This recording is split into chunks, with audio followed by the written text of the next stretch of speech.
Hoje eu queria trocar uma ideia com vocês sobre um assunto que meio que ele sumiu da mídia, mas que tá longe de ter acabado. Vocês lembram do caso do Renato Cariani? Isso aconteceu mais ou menos lá em 2023. Foi aquele escândalo gigante, a Polícia Federal na casa dele, acusações pesadíssimas de tráfico de drogas. A internet pegou fogo naquele momento. Todo mundo falando sobre o influenciador fitness que virou réu por causa de um esquema com insumos químicos. E não estou falando de Breaking Bad. Só que olha só, o processo ele tá rolando até os dias de hoje.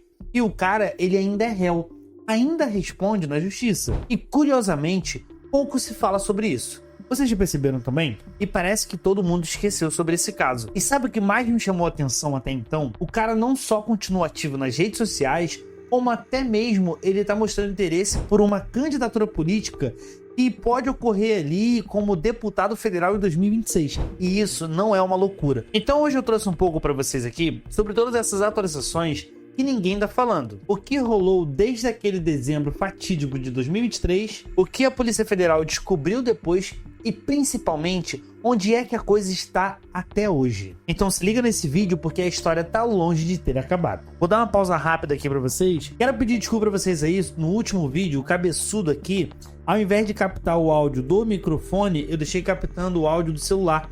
E aí eu acabei enviando o áudio errado pro editor e aí ficou um áudio meio bagunçado. Mas esse eu vou tomar cuidado e eu sei que vai sair um áudio bem bacana para vocês, tá bom? Ah, e lembrando, pessoal, por favor, se inscreve aqui no canal, curte esse vídeo, ativa o sininho, isso ajuda bastante a gente a bater a nossa demanda, entender o que vocês gostam, qual é o estilo de vídeo que mais agrada a vocês e o que a gente pode estar buscando aqui de novos conhecimentos, novos interesses, novas fofocas, novos casos como esse. Então já deixa o seu like aí embaixo, se inscreve e comenta qual vídeo você também gostaria de ver. Agora eu vou começar a anunciar essa pausa um pouquinho antes dos nossos vídeos. Agora eu quero voltar para vocês sobre o caso. E para quem não lembra direito, eu quero contextualizar um pouco para vocês aqui, bem rápido, o que aconteceu. O Renato Cariani, ele é um influenciador fitness. Tem milhões de seguidores, dono de empresa, de suplementos, aquele padrão de sucesso que todo mundo conhece. Químico formado, empresário, a vida toda construída em cima da imagem do cara sério, ético e muito profissional. Inclusive eu já acompanho alguns vídeos dele, eu gostava muito de assistir aquele que ele fazia com o Serjão do Foguete. Cara, e o Serjão ele mudou muito em um dos quadros que o próprio Cariani fez. E isso me trouxe muita visibilidade pro canal dele, entender um pouco mais sobre o cotidiano dele e o dia a dia, até a gente chegar exatamente nesse momento. Vamos voltar para bem recente, tá? Em dezembro de 2023. O cara, ele volta do Mr. Olympia ali, todo feliz da vida. E no dia 12, ele acorda com a Polícia Federal ali, ó, dentro da casa dele, né? Aquela música, 3 batidas no meu vidro. Pum, pum, pum. Só que nesse caso foi a Polícia Federal. O nome da operação, ela se chama Heinsberg. Ela descobriu um esquema bizarro e a empresa que ele é sócio, a Anidrol, ela existe desde 1980. Ela estava sendo investigada por desvios de insumos químicos. E não é pouca coisa. Foram 12 toneladas de produtos químicos que supostamente saíram da empresa dele e foram parar nas mãos de quem? De facções criminosas para refinar cocaína e crack. O esquema basicamente ele funcionava assim.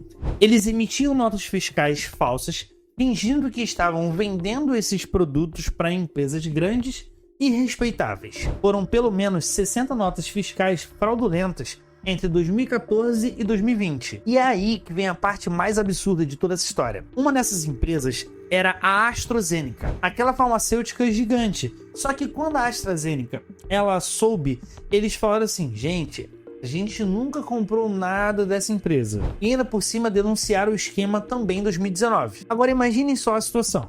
Você está fingindo vender produto para a AstraZeneca e a própria AstraZeneca te denuncia falando que não tem vínculo com você diretamente. Deve ser uma situação, no mínimo, bem desconfortável. E foi aí que o momento do Cariani, ele virou ali do avesso, na vida dele em si. De influenciador fitness para réu por tráfico de drogas em questões de horas. Agora vem a parte que pouca gente sabe, porque não foi tão bem anunciado assim na mídia. Depois que a Polícia Federal levou todos os celulares, computadores e documentos, enfim, ela vasculhou tudo, eles encontraram uma coisa bem mais comprometedora. No celular de uma das funcionárias do Cariani, tinha mensagens que mostravam que ele estava bem mais envolvido do que ele mesmo dizia. Conversas que revelavam proximidade dele com o Fábio Spinola, que é outro indiciado também no caso. Esse Fábio Spinola, aliás, ele é uma figura bem interessante na história. Por quê? Ele é amigo do Cariani, também foi indiciado junto com ele e com uma sócia da empresa, a Roseli Dorff, que era uma senhora de 70 anos. Mas aqui vem o plot twist mais absurdo de todos. Lembra que eu falei anteriormente da AstraZeneca que ela negou qualquer relação comercial com eles? Pois é. Quando o Cariani ele foi se defender, ele apresentou para a polícia um e-mail de negociação com um suposto representante da AstraZeneca. Só que a PF investigou e descobriu que a pessoa que assinou esse e-mail não existia. Era tudo inventado. E adivinha quem criou esse e-mail falso? O próprio Fábio Spinola. E cara, isso é muito sério. Ele tá burlando ali, não só burlando, mas tá falsificando uma assinatura de uma das empresas muito grande e que inclusive ela está dentro de um processo também. Então imagine o quanto isso é grave. Deixa eu explicar para vocês resumidamente. Eles inventaram uma pessoa, criaram um e-mail falso, tudo para tentar justificar as vendas fraudulentas de uma empresa para outra. É o tipo de coisa que se você colocasse num filme, a pessoa ia falar: ah, exageraram um pouco, ninguém seria burro assim na vida real. Pois bem, foram. E tem mais, a Polícia Federal descobriu que os pagamentos eram feitos em espécie através de laranjas e usavam empresas de fachadas para maquiar isso tudo.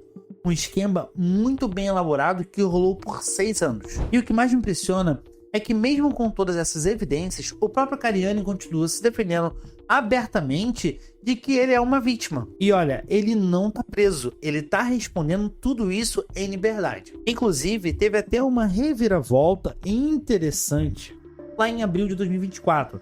A justiça devolveu o passaporte dele, dando direito de ir e vir. Agora ele pode viajar para o exterior, só precisa avisar um pouquinho de antecedência ali de 15 dias para a justiça. Assim, uma coisa que eu tenho que reconhecer é que o Cariani, ele é um mestre da comunicação. O cara transformou a própria defesa dele numa estratégia de marketing pessoal. E desde o primeiro dia, ele foi pro ataque nas redes sociais. Chorou, se emocionou, contou que aquele foi o segundo pior dia da vida dele. Quando eu consegui me tornar sócio da empresa, meu pai estava em estado avançado de Alzheimer, ele já não me reconhecia mais. Ele já não sabia mais ninguém quem era. Então, isso foi a minha única frustração, não poder ter dado um emprego pro meu pai. Mas meu pai morreu por uma amargura, porque tiraram ele do que ele mais amava, que era trabalhar. Perdendo só pro dia que a filha nasceu e quase veio a óbito. E bem, ele foi esperto.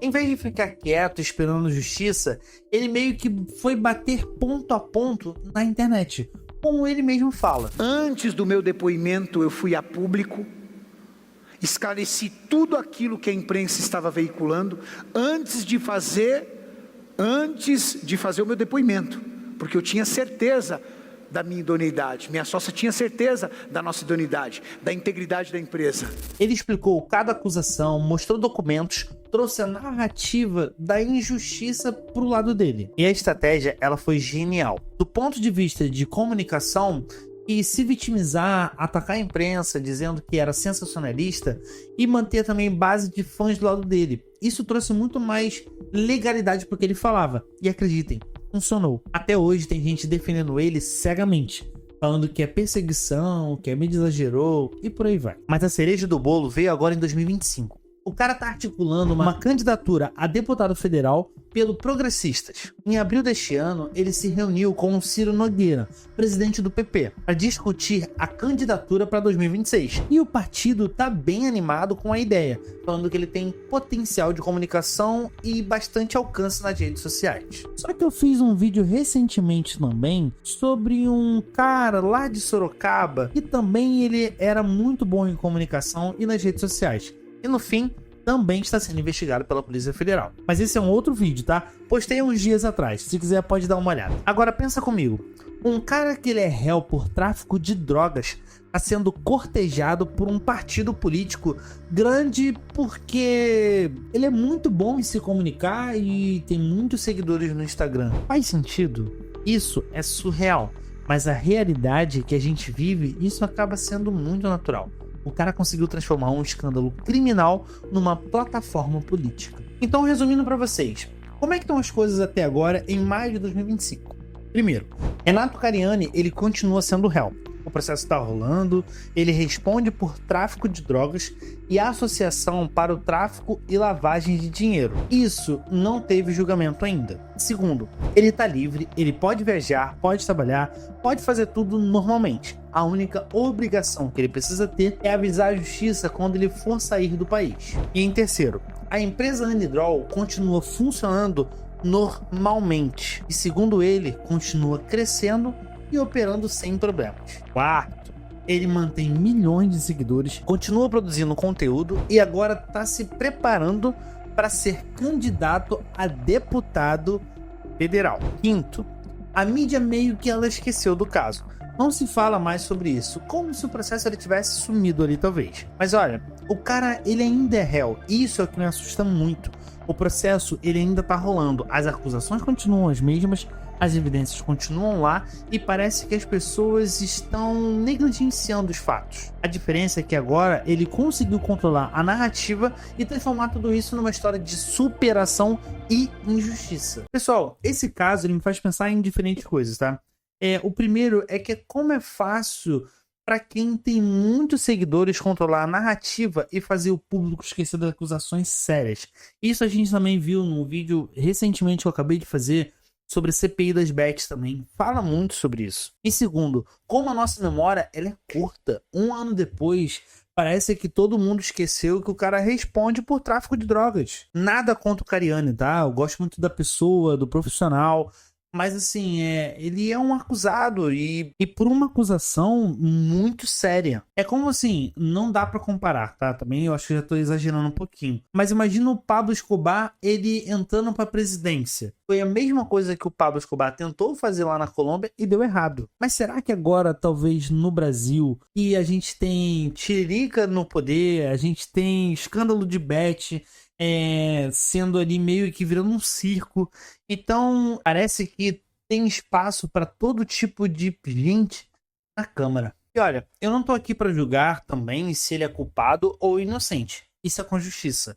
Mas acho importante a gente não esquecer que o caso ele ainda continua, que as acusações são muito sérias e que talvez devêssemos prestar mais atenção antes de eleger pessoas e ainda responde criminalmente por coisas graves. E agora eu preciso da opinião de vocês, tá? Manda a opinião de vocês aqui embaixo sobre esse caso, aqui nos comentários. E eu quero entender o que vocês entendem sobre, o que vocês acham. Acha que é muita loucura ele tá envolvido nesses esquemas? E vocês também acham que ele poderia se candidatar a deputado? Comenta aqui que eu leio todos os comentários e gosto muito de conversar com vocês. E se vocês quiserem mais conteúdo sobre casos que a mídia esquece, mas que continuam rolando, deixa o like aqui embaixo, se inscreve no canal e ativa o sininho para mais vídeos como esse. Pessoal, muito obrigado. Um beijo no coração de vocês. Fui!